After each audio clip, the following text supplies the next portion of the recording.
Esta apresentação é um breve relato do que há de mais avançado no diagnóstico laboratorial em hematologia, partindo de exemplos de doenças hematológicas que incluem os exames de rotina e o prosseguimento de análises laboratoriais avançadas, como a citogenética, imunofenotipagem de leucemias e biologia molecular. Além disso, faremos um mergulho científico para explicar algumas alterações da morfologia celular que afetam as células do sangue.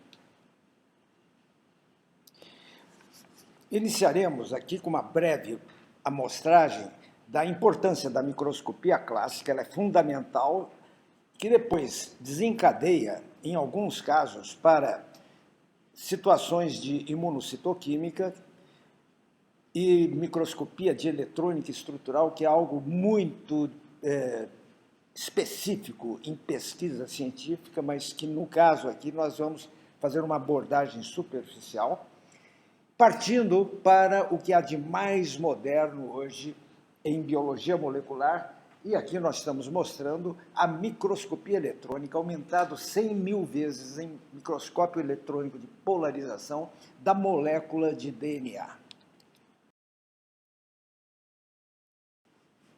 As células têm 6 formas de serem estudadas. São análises morfológicas, que o pessoal que faz hematologia conhece, análises quantitativas e qualitativas das células do sangue, estudo de antígenos de membrana, que a gente chama de imunofenotipagem, estudo de moléculas celulares, como proteínas, enzimas, entre elas, por exemplo, hemoglobinas, enzimas eritrocitárias, etc., análises de cromossomo, como a citogenética, e, por fim, a análise de DNA, RNA e de seus genes, que a gente coloca tudo num pacote conhecido como biologia molecular. Começaremos com análises morfológicas que mostram a diversidade de formas, coloração e conteúdo.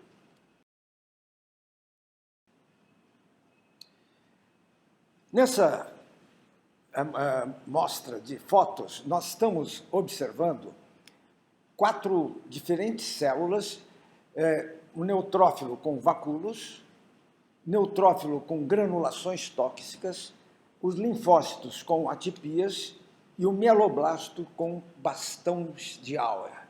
Cada uma destas representações que a gente vê no dia a dia no microscópio comum, chamado microscópio óptico, indica patologias associadas. Vacúolos, por exemplo, é comum em certos tipos de intoxicação química e até por determinados tipos de infecções bacterianas, granulações tóxicas típicas também de infecções bacterianas, mas também intoxicações, atipias de linfócito comum em viroses, bastão de Auer, típico da leucemia mieloide aguda. Também as células falciformes, premiando então os eritrócitos com essa maravilha de alteração que a gente chama células falcizadas. O estomatócito, uma célula enigmática que nós vamos mostrar por que um glóbulo vermelho fica estomatócito. E, por fim, as plaquetas, né, onde nessa fotografia nós mostramos 2 plaquetas normais e 2 alteradas, uma macroplaqueta e uma plaqueta cinzenta. Sobre plaquetas, abordaremos muito por cima, mas de uma forma bastante enfática sobre as suas importâncias. Por que eritrócitos normais se transformam em estomatócitos, como está mostrando aqui?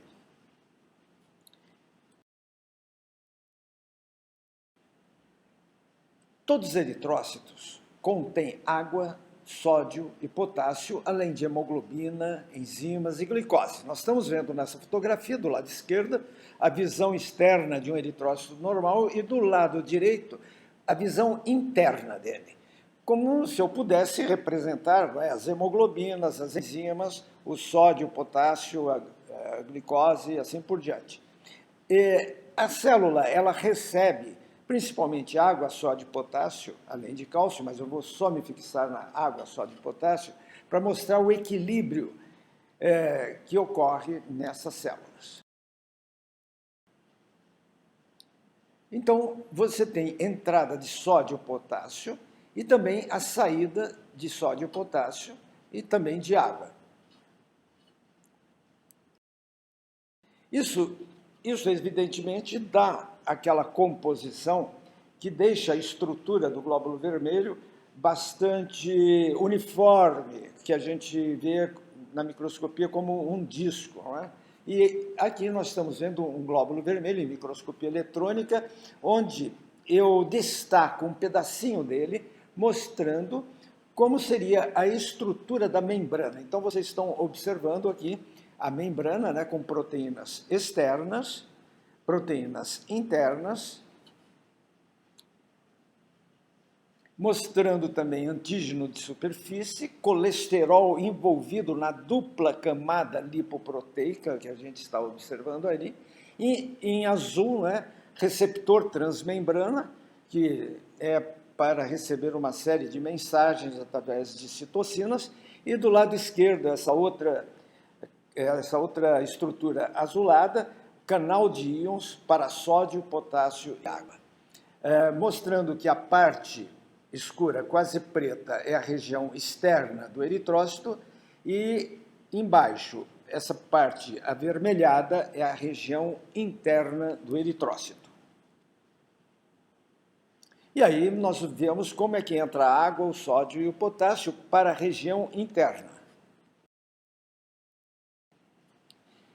Entretanto, há situações em que ocorre o afrouxamento do canal que recebe o sódio, o potássio e a água.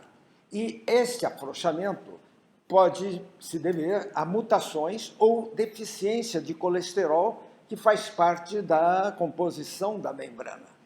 E isto acaba afrouxando o canal de tal maneira que esse canal deixa de ser seletivo, tornando intenso de fora para dentro os fluxos de água, íons, sódio e potássio.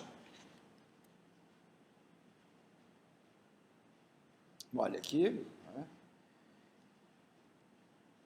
como se torna bastante intenso para dentro do eritrócito este fluxo, que normalmente ele é equilibrado numa célula sem esse processo de deformação do canal por uma mutação ou por afrouxamento por ausência de colesterol, que há várias situações que acontecem. E assim, a maior entrada de água, sódio e potássio causa acúmulo desses produtos no eritrócito, inchando e mudando a sua forma bicôncava para uma forma similar à de um vaso.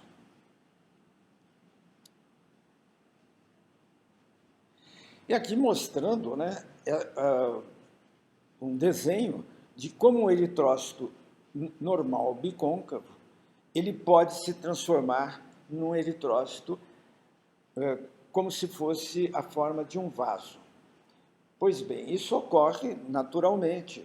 Por exemplo, se essa pessoa tem, em determinada fase da sua vida, um câncer, vai haver muito consumo de colesterol pelas células cancerígenas, e esse consumo de colesterol vai faltar para outras células, e principalmente para os eritrócitos, que são as células mais numerosas no nosso organismo.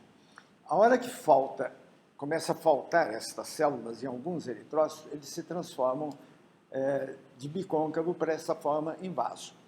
Quando eu levo um esfregaço de sangue para o microscópio para analisar, é evidente que a luz do microscópio vai ter um impacto diferente entre a célula normal e a célula em forma de vaso.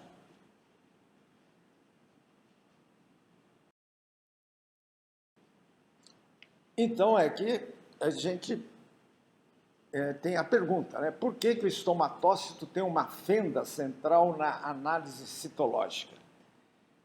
Então, quando eu coloco no microscópio, a luz do microscópio, ela incide naquele eritrócito em forma de vaso. Observa que a luz passa muito mais fácil no centro, no fundo do vaso, do que nas paredes, que tem toda uma estrutura meio que piramidal, né? e essa estrutura prejudica a passagem de luz. E esse prejuízo da passagem de luz torna as extremidades mais escuras, enquanto que o centro fica uma fenda clara pela maior passagem de luz. Então, aqui está resumido, né? A luz do microscópio atravessa facilmente o fundo mais delgado do eritrócito deformado em forma de vaso, criando a ilusão de uma fenda iluminada. Como nós estamos observando na figura da esquerda, né, várias células eritrócitos estomatócitos. Enquanto que a luz do microscópio tem mais dificuldade em atravessar as laterais do eritrócito, tornando-os mais densamente corados. Por isso que você tem a fenda e do lado superior ou inferior, ou do esquerdo ou do direito, depende da posição da célula, você vai vê-la mais escurecida. Agora vamos passar para as análises quantitativas e qualitativas.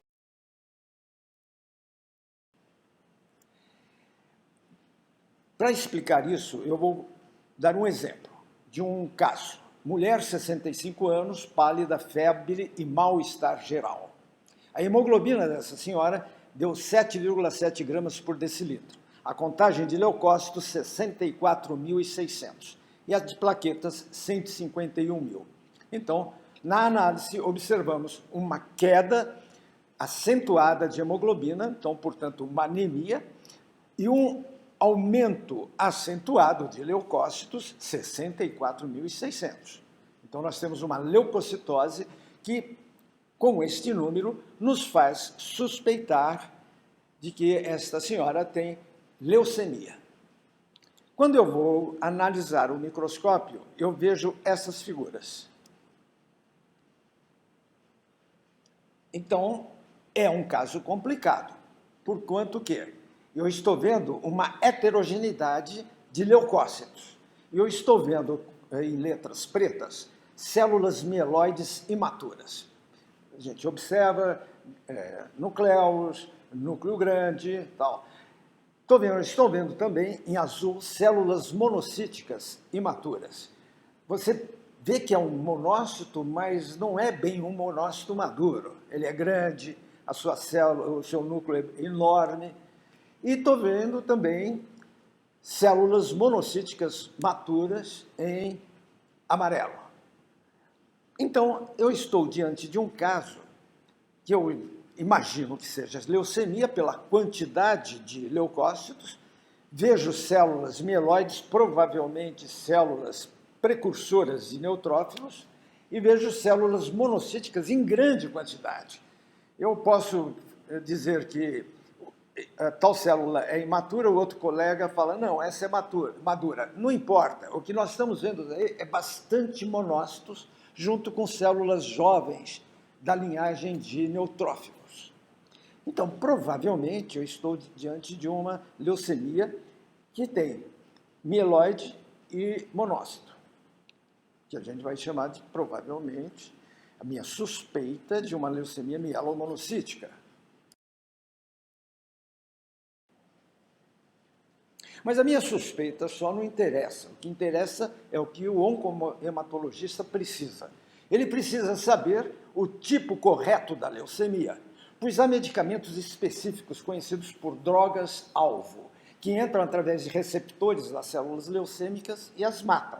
Isto é a grande evolução da hematologia e da oncologia nos dias atuais. Você precisa conhecer as células e seus receptores para dar ao médico uma certeza de qual droga ele vai usar para o sucesso terapêutico do paciente. Como o laboratório atua para fornecer diagnósticos corretos de leucemia? Normalmente, através da imunofenotipagem das células leucêmicas. De vez em quando, temos que entrar também na parte da biologia molecular, como veremos lá na frente. E como se faz a imunofenotipagem? Então, agora é a terceira característica do estudo de células do cérebro. O estudo de antígenos de membrana. Aqui estamos vendo um leucócito sob o ponto de vista em microscopia eletrônica. Observa que a estrutura externa desse leucócito tem cores esverdeadas, azuladas, discretamente laranjadas. Tudo isso daqui são proteínas diferentes que faz parte da estrutura externa. Muito dessas proteínas são receptores celulares e outros são antígenos. Eu apenas mostrei ali como um exemplo didático que os azuis seriam os antígenos de membrana e os verdes seriam receptores. Evidentemente, isso daqui é apenas uma forma didática de explicar a presença desses elementos na superfície. Mas para saber isso daqui, você tem que fazer um estudo mais profundo, através da imunofenotipagem. Então, todas as células têm antígenos de membrana e que podem reagir com anticorpos monoclonais. Olha ali, anticorpos monoclonais, fixando na superfície das células onde tem antígenos. Então, tem antígenos específicos e anticorpos monoclonais específicos, que modificam suas superfícies e as tornam fáceis de serem analisados por microscópios em citometria de fluxo. Observou que houve uma mudança na cor daquela superfície, exatamente porque houve uma reação química entre anticorpos monoclonais com antígenos da célula.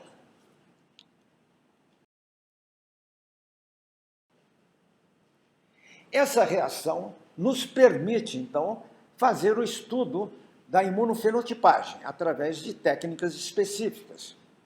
Então, a suspeita de leucemia com monócitos e células da linhagem de neutrófilos sugere o uso de anticorpos monoclonais, que o médico, ao receber essa informação, olha, encontramos células monocíticas em grande quantidade e células da linhagem de neutrófilos. O oncohematologista imagina, então deve ser uma leucemia com monócitos e neutrófilos. Para isso, eu vou pedir para o laboratório o uso de determinados anticorpos monoclonais específicos, como o anti-CD34, anti-CD45 e anti-CD14, porque isto já existe um protocolo entre suspeita clínica e possibilidades terapêuticas, que o médico, então, a partir do resultado que você oferece, ele já, e através, evidentemente, das manifestações, sintomas e sinais clínicos do paciente, ele imagina que esse paciente possa ter uma leucemia que seja diagnosticada com esses anticorpos monoclonais. Então, o diagnóstico de leucemia ele passa por várias etapas, não é? A suspeita laboratorial, a suspeita clínica, os sinais clínicos, exame de medula óssea, depois a imunofenotipagem, e a imunofenotipagem é a cartada, porque nessa cartada o médico ele tem que escolher os anticorpos monoclonais corretos, porque, caso contrário, ele vai ficar pedindo vários anticorpos monoclonais até acertar. E, para isso, o laboratório tem que ter muita certeza na emissão do seu laudo inicial. Então, esses anticorpos monoclonais anti-CD34, CD45 e 14, eles podem ser revestidos com fluoresceínas de diferentes cores.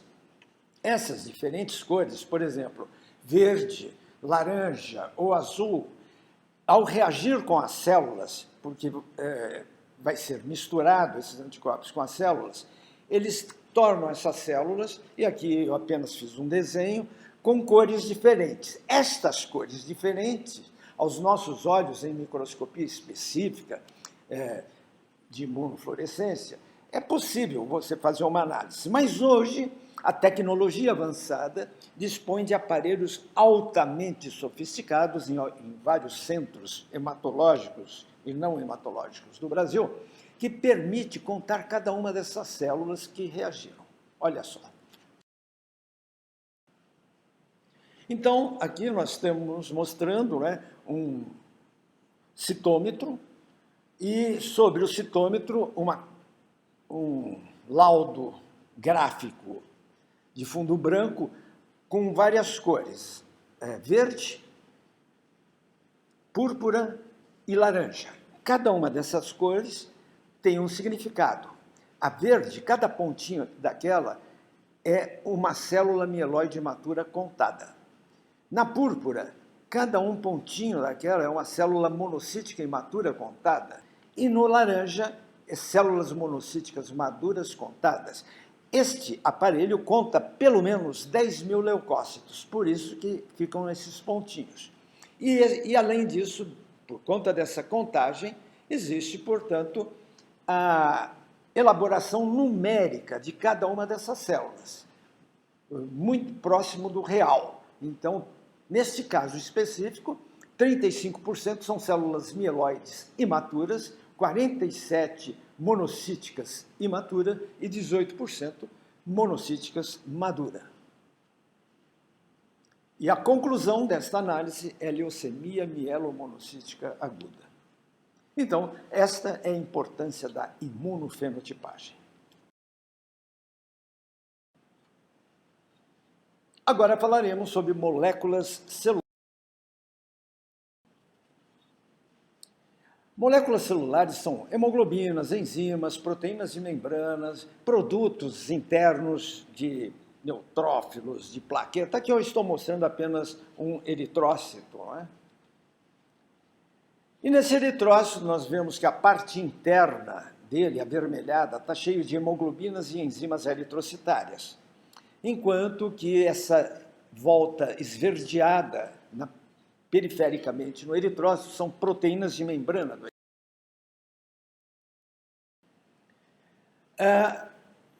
Embora não seja uma técnica avançada, porque há muitos anos se faz, mas cada vez ela se torna mais especializada, aqui nós temos a eletroforese de hemoglobina, que seria um sonho realizar a eletroforese em questão de segundos, como eu vou mostrar agora aqui para vocês. Então, esse sonho, que quase já é realidade, você pode fazer eletroforese de hemoglobina em 5 minutos, nós temos a hemoglobina A, a hemoglobina fetal, hemoglobina S, hemoglobina A2, e isso daí nos dá o diagnóstico laboratorial, que a maioria dos laboratórios que têm condições de fazer eletroforese permite fornecer, das hemoglobina normal, que é o AA, o heterozigoto AS, o homozigoto SS, o duplo heterozigoto SD, e o SC também, e o SF, que geralmente é doença falciforme entre associação da anemia falciforme e talassemia beta.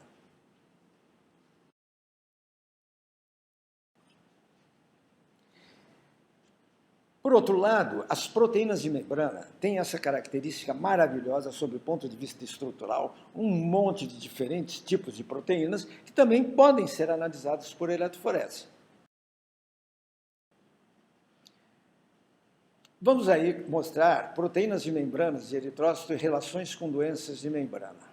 Aqui fiz uma eletroforese com os diferentes tipos de proteínas de membrana e as suas diversas identificações, banda 1, banda 2, etc. E aqui mostrando que a deficiência de banda 1 alfa-espectrina causa esferocitose e também causa piropoiquilocitose. A deficiência, por exemplo, de banda 2.1 ou anquirina também causa eriptocitose e piropoiquilocitose. A banda anquirina causa também esferocitose, como a banda 3 também causa esferocitose, como a 4.1 causa esferocitose. Por isso que, às vezes, o médico solicita ao laboratório para fazer uma curva de fragilidade osmótica, e a curva dá normal, mas o paciente tem todos os sinais e sintomas clínicos de uma esferocitose. E o médico fala, poxa, esse laboratório está errado, o exame está errado. Acontece que a maioria dos laboratórios não fazem esta eletroforese de proteínas, isso é só pesquisa. Mas falta ao laboratorista, às vezes, o conhecimento disso para dizer ao médico, não, doutor, isso pode acontecer, porque dependendo da banda que está deficiente, a lesão ela é mínima para expor no exame de fragilidade osmótica a alteração. Então, por exemplo, uma proteína grande, é a banda 1. Você vê que é uma fração bastante densa. Se essa banda 1 tiver uma deficiência, a esferocitose vai ser facilmente detectada pela curva de fragilidade osmótica. Mas se você pegar a banda 4.1, observa como ela é fininha, ou a mesma banda 3, mas a mais especificamente a 4.1, por exemplo. Se houver uma deficiência, o grau de interferência no exame de fragilidade osmótica é muito pequeno. O paciente vai ter os sintomas clínicos, vai ter anemia, mas é muito pequeno para dar as alterações. Então, esta diversidade de causas de esferocitose explica por que nem sempre a curva de fragilidade osmótica está alterada. Agora eu vou dar um exemplo de moléculas internas de plaquetas. A gente nunca dá bola para as plaquetas, nunca dá importância para as plaquetas. Têm muita importância. Você observa na citologia de microscópio óptico, no aumento 1000, como elas têm grânulos, elas são bastante densas, são plaquetas granulares. Quando eu jogo por um microscópio eletrônico com aumento de 10.000, é possível ver diferentes tipos de grânulos, de canais, túbulos, que dão este quadro maravilhoso sobre o aspecto visual, que é uma plaqueta.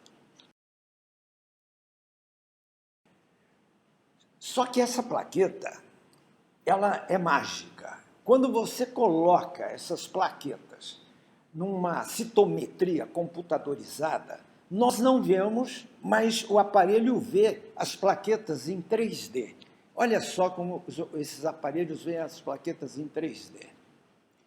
Com diferentes formas, tendências a colorações diferentes. Então, ele avalia, primeiro, as dimensões da superfície das plaquetas, chamada volume plaquetário médio, chamado VPM. Analisa também tamanho e conteúdo interno, como grânulos, tubos e canais, que resultam o PDW, que é a mudança de tamanho e em forma por conta da ativação das plaquetas. E faz o cálculo, através de uma relação de VPM, com o plaquetócrito, que seria o hematócrito das plaquetas, plaquetócrito, que resulta o índice conhecido como PLCR, que quantifica plaquetas jovens e grandes.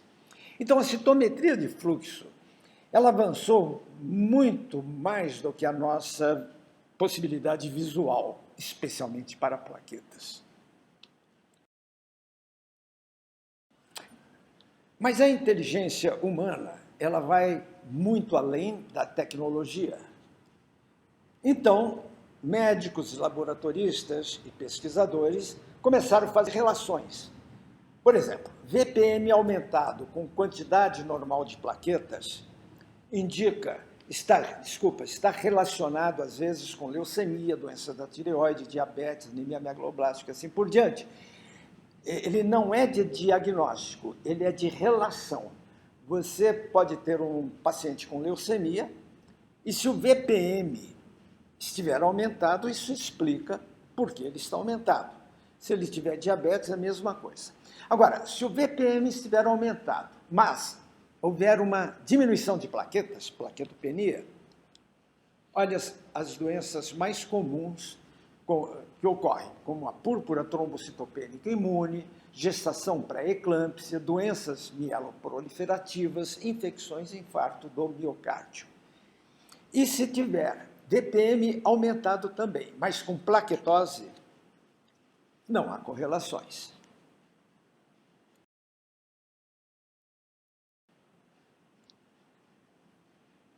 Finalizando essas associações entre índices plaquetários e patologias, VPM diminuído, aí não importa a quantidade de plaquetas, está relacionado com inflamações. PDW aumentado, também não importa a quantidade das plaquetas no total. Deu aumentado, pode estar relacionado com sepsis, coagulação intravascular disseminada, CIVD, inflamações crônicas, infarto do miocárdio. PLCR aumentado, não importa a quantidade de plaquetas. Está aumentado o PLCR, está relacionado com riscos de trombose e doenças coronarianas. Quantas informações que as plaquetas nos dão neste momento. Mas é importante saber que esses índices ainda não têm relevância diagnóstica consolidada. As medições dependem da suspeita clínica e tipo do analisador. Além disso, podem ser afetados por uso terapêutico de anticoagulantes e tempo entre a coleta e realização dos exames laboratoriais. Porém, novidades começam a surgirem à medida que se faz o uso desses índices cada vez mais intensamente. Então, nós temos isto chamando a atenção não só dos laboratórios, como também dos médicos. E cada vez mais surgem artigos científicos mostrando essas relações. Em penúltimo, dentro das análises das células, vamos falar sobre as análises de cromossomos, que a gente chama de citogenética. Para falar sobre isto, eu vou pegar um exemplo. Homem, 48 anos, anemia, cuja hemoglobina está 9,8 gramas por decilitro. Uma anemia, portanto, moderada. Hepatomegalia, então um aumento do fígado e mal-estar geral. Leucócitos assombrosamente elevados, 178 mil leucócitos. E aqui nós vemos a presença de blasto, promielócito, mielócito, meta, bastonete segmentado, etc. Não é? Só que nós vemos o seguinte, a célula posterior é sempre maior em quantidade que a anterior. Então, você tem 5% de blasto, tudo bem.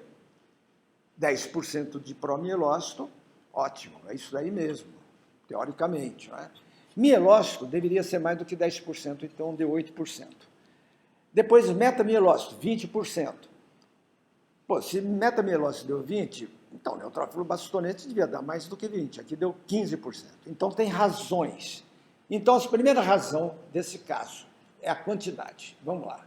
A quantidade mostra uma leucocitose acentuada típica de leucemia. Em segundo lugar, esse desvio à esquerda não escalonado, associado a essa leucocitose acentuada, nos revela que isso daqui é leucemia mieloide crônica. Isso é básico, né? Em quem estuda hematologia. E aqui mostrando na fotografia metamielócitos de diferentes tamanhos, que é uma das características das leucemias, o mesmo tipo celular com diferentes tamanhos, formas, às vezes, segmentações anormais em verde, em flechinha verde.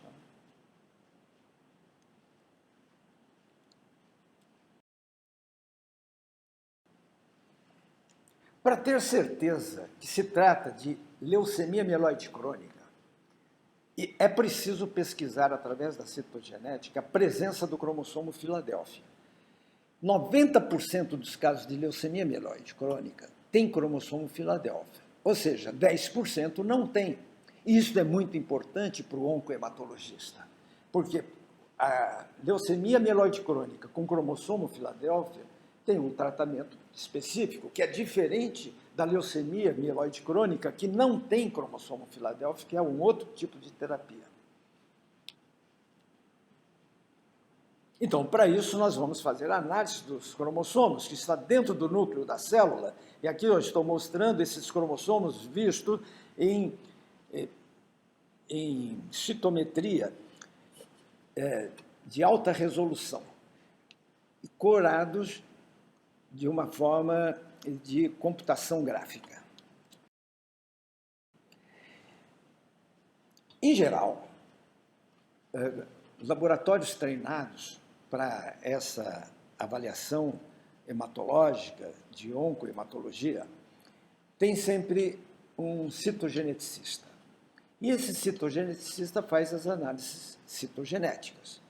A primeira parte dessa análise é pegar linfócitos, estourar a célula e estourar o núcleo do linfócito, e no núcleo do linfócito estourado saem os cromossomos. Então, é a extração de cromossomos de linfócitos. E aí, esses cromossomos visualizados microscopicamente, eles são pareados. Evidentemente, só o citogeneticista treinado tem condição de parear cromossomo 1 com cromossomo 1, 2 com 2 e assim por diante. Mas também hoje tem uma técnica avançada que torna isso daí muito mais fácil, né? Então, usando essa técnica mais avançada de imunofluorescência dos cromossomos, né, nós vamos o pareamento dos 23 pares de cromossomos, de 1 ao 23º. O 23º, nesse caso, trata-se de um homem, então o 23º é composto do cromossomo X e do Y. Então, cada par de cromossomo representa um cromossomo herdado da mãe e outro do pai.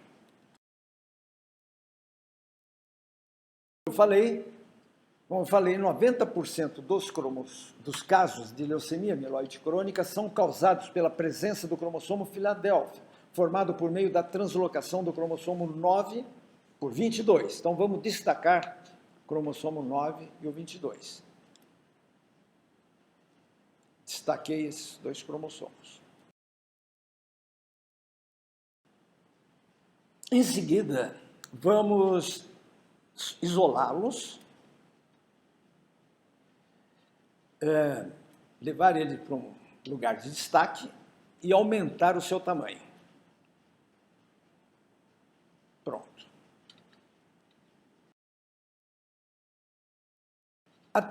Esses cromossomos é o seguinte: a translocação que dá origem à leucemia mieloide crônica ocorre durante a divisão celular dos mieloblastos, no caso aí. Tá? Então, nós estamos mostrando, ao lado do cromossomo 9 e 22, uma célula em sua divisão com seus cromossomos em cada uma das células já pareadas, já colocados, pronto para fazer com que esta célula se separe e continue o seu processo de evolução morfofisiológica. Uma pequena parte do cromossomo 9, durante esta divisão, em algumas pessoas, ela se destaca, ela quebra do corpo do cromossomo 9, olha só, e leva consigo o gene ABL. Então, mostrando aqui, não é, a parte quebrada e o gene ABL. Enquanto isso, ao mesmo tempo que ocorreu isso, a parte inferior do cromossomo 22 se destaca do corpo, deixando exposto o gene BCR, que é aquele azulzinho. O que é a translocação? Ainda no núcleo desta célula em divisão, ocorre a translocação do cromossomo que dá origem à leucemia mieloide crônica. Ou seja, pequena parte do cromossomo 9, é aquele que contém o gene ABL, se junta àquele cromossomo 22, que está o gene BCR. E a outra parte do 22 se junta ao 9. Então, o que importa é aquele cromossomo 22, que tem o gene BCR-ABL, que, como é a junção de dois genes, o grupo ficou um grupo genético anormal, chamado gene quimérico. Ele é anormal, ele vai produzir coisas que não era para produzir. Observação importante. O cromossomo 22 translocado, ele é anormal, e é conhecido por cromossomo Filadélfia, porque nos anos 50 ele foi descoberto em um paciente internado num hospital da cidade de Filadélfia, nos Estados Unidos.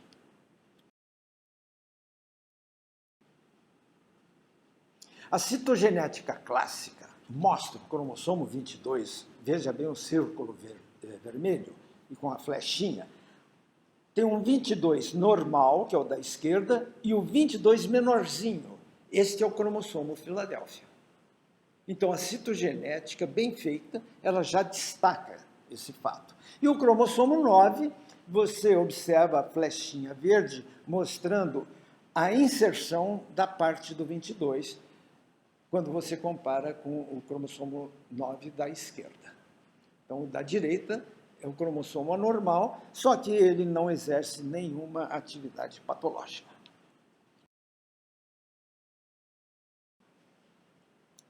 Conclusão 1. Ao ocorrer a translocação entre os cromossomos 9 e 22, se forma o gene anormal BCR-ABL, que induz as células da linhagem a se dividirem sem controle, desorganizarem o tempo de maturação e recusarem a morte natural para dar lugar a novas células.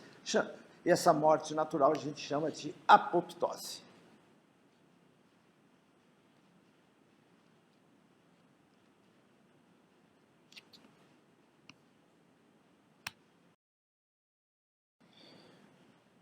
O excesso de células mieloides anormais da linhagem granulocítica que migraram da medula para o sangue facilita o diagnóstico da leucemia no laboratório. Isso nós aprendemos nas faculdades e depois nos nossos estágios. Então, você vê perfeitamente esse tipo de exposição de células leucêmicas é característica da leucemia mieloide crônica, com uma diversidade de formas e tamanhos.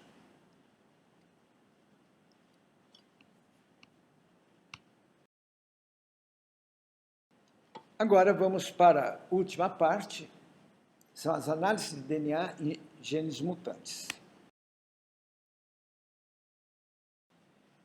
O exemplo escolhido para explicar a importância da biologia molecular em hematologia é de um caso também de leucemia mieloide crônica que não respondia aos tratamentos quimioterápicos e imunoterápicos, e este fato causou a agudização da leucemia mieloide crônica chamada crise blástica. Então, vejamos, aqui na esquerda a foto mostra a morfologia de uma leucemia mieloide crônica do paciente no primeiro diagnóstico laboratorial.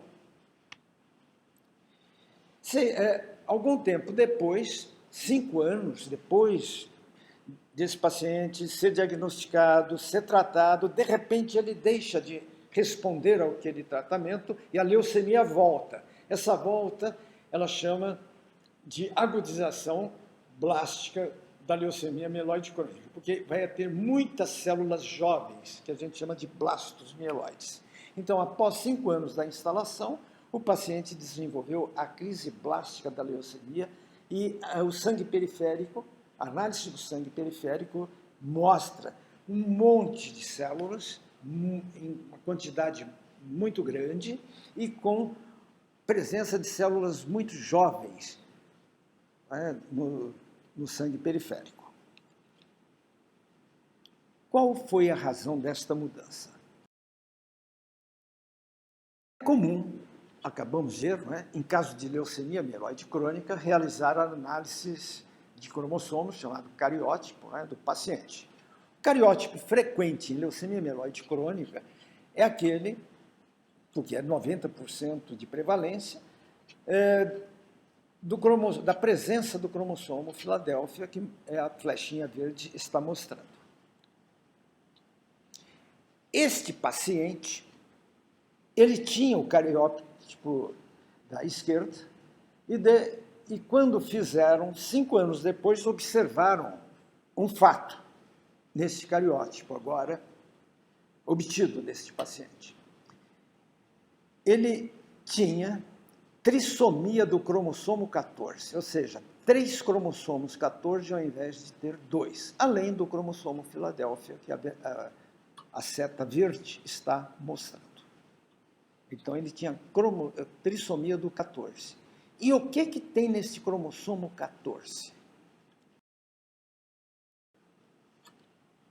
Então, a explicação da biologia molecular é que no cromossomo 14 existe um gene chamado gene AKT.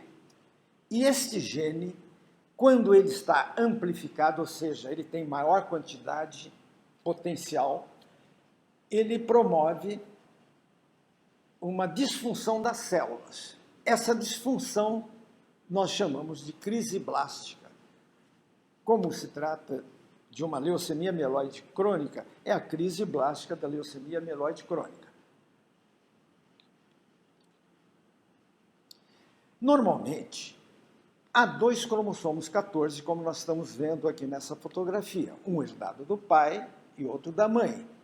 Neste cromossomo, há mais de 1000 genes, entre eles o gene AKT, que está corado com vermelho, através de uma técnica especial de hibridização, e o gene RCG, que é a região controladora do gene AKT, em cor azul. Esse gene AKT, ele controla a expressão do gene AKT. Tá certo? O azul controla o vermelho. No entanto, este paciente, ele desenvolveu, não se sabe por quê, nesses 5 anos de tratamento, ele desenvolveu a trissomia do cromossomo 14. Então, agora ele tem 3 cromossomos 14. Então, tem 3 genes AKT, fato que aumenta o número de divisões da célula tronco mieloides da linhagem neutrófilo e causa a crise blástica da leucemia mieloide crônica. Então, por aí você já explicaria, sem problema nenhum. O próprio cariótipo já explicaria. Mas a explicação é por quê? Esta é a pergunta do pesquisador. Por quê? O que faz o gene AKT em nosso organismo? Este gene tem a função de estimular a célula a se dividir, diferenciar-se, movimentar e morrer. E aqui eu estou mostrando, destaquei uma molécula de DNA e a localização do gene AKT e do seu controlador, a região controladora do gene AKT. Para analisar laboratorialmente, é preciso isolar este gene, esse pedaço do cromossomo com gene.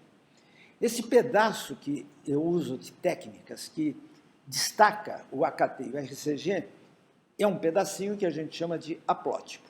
Então, eu destaco essa região dele, vou aumentar para se ver melhor, e eu uso enzimas, e essas enzimas quebram em pedaços. E, no caso, quebrou em 2 pedaços, 2 haplótipos. Em seguida, esses haplótipos do gene AKT são separados por meio de eletroforese de DNA, e aí entra a biologia molecular. O exemplo de mobilidade do fracionamento dos haplótipos do gene AKT vai ocorrer de uma forma estilizada aqui nessa figura de fundo azul. Eu sempre vou ter que ter um controle de fragmentos de DNA, vou colocar o paciente e vou colocar uma pessoa normal, sem problema nenhum de alteração cromossômica, e vou fazer a eletroforese. E nessa eletroforese, eu observo que a pessoa normal no sentido do cromossomo, ela tem 2 genes AKTs, enquanto que o paciente tem os 2 genes AKT e mais um outro gene AKT. Então, a gente vai chamar esse terceiro gene de AKT amplificado. E aqui está mostrando a verdadeira imagem deste caso.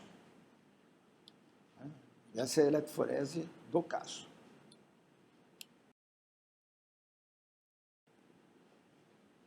Agora, para entender o que é sinalização genética, vamos imaginar uma célula tronco mieloide com citoplasma e núcleo. E dentro desse núcleo nós vamos destacar os cromossomos.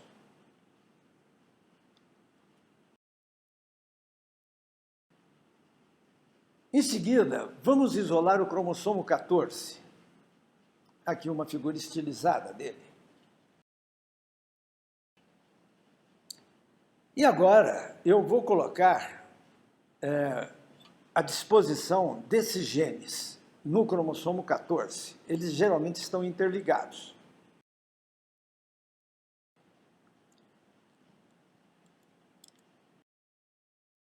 Por exemplo, indutores, induzindo a região controladora do gene AKT, e logo em seguida esse gene estimulado passa a sinalizar o gene AKT. Quando ele sinaliza o gene AKT, o GNACT dá instruções para a célula, através daquele maquinário fantástico do núcleo e citoplasma, para a célula realizar a divisão celular, né? Olha lá, dá instrução para a célula, e essa célula se divide em duas. Além disso, novas sinalizações, que eu não vou representar agora, faz com que cada uma dessas células tenha suas diferenciações, ela vai amadurecer. Assim que ela amadurece, ela vai se mover.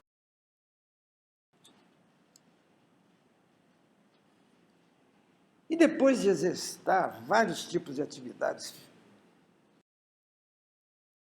chega o momento dela morrer, então a célula recebe a sinalização para a morte. E ela morre, dando lugar a novas células. Isso é a função normal do GNACT. Agora vamos falar o porquê este GNACT ele se tornou um processo de agudização. Nós agora já estamos sabendo que, ao invés de ter 2 GNACT, essa pessoa tem 3, por causa da trissomia do cromossomo 14. E isto faz com que esse GNACT se torne amplificado. O que é amplificado? É quando ele aumenta a sua capacidade de ação. E aí, aumentando sua capacidade de ação, ele vai receber mais indução, mais citocinas. Então, ele recebe bastante citocinas. Olha ali. E essa indução amplificada do GNACT hiperestimula as células-tronco da linhagem granulocítica a se dividirem na medula óssea. Então, ela manda mais instruções para o AKT, vários, não para de mandar, né? E também, por conta disso, o AKT ele não para de mandar instruções para a célula continuar se dividindo. Vai mandando instruções para essa célula continuar se dividindo. E aí você tem uma divisão descontrolada. E essa divisão descontrolada não dá essa visão citológica em mielograma do paciente com leucemia mieloide crônica em crise blástica. A leucemia, a medula óssea, completamente lotada de células leucêmicas. E essas células leucêmicas, não tendo lugar para se instalar mais na medula óssea, elas escapam para o sangue periférico, mostrando a crise blástica. Então, no sangue periférico, nós vamos ter um reflexo do que está acontecendo na medula óssea. Finalizando esta palestra, né, a hematologia moderna será capaz de resolver, por meio de diagnósticos laboratoriais precisos, as escolhas de tratamentos específicos, as conhecidas terapias-alvos, para que todas as patologias tumorais sejam, ou imaginamos que no futuro, todas sejam resolvidas através de uma terapia-alvo altamente específica. E essa terapia-alvo, ela ocorre através de 2 ações.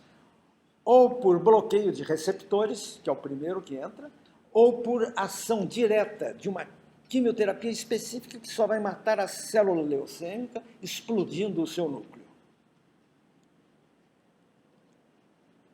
E assim eu termino essa palestra.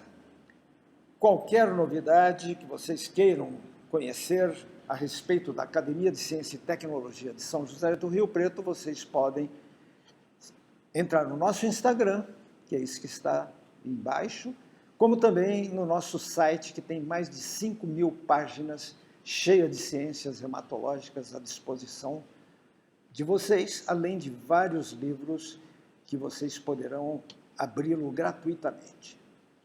Muito obrigado.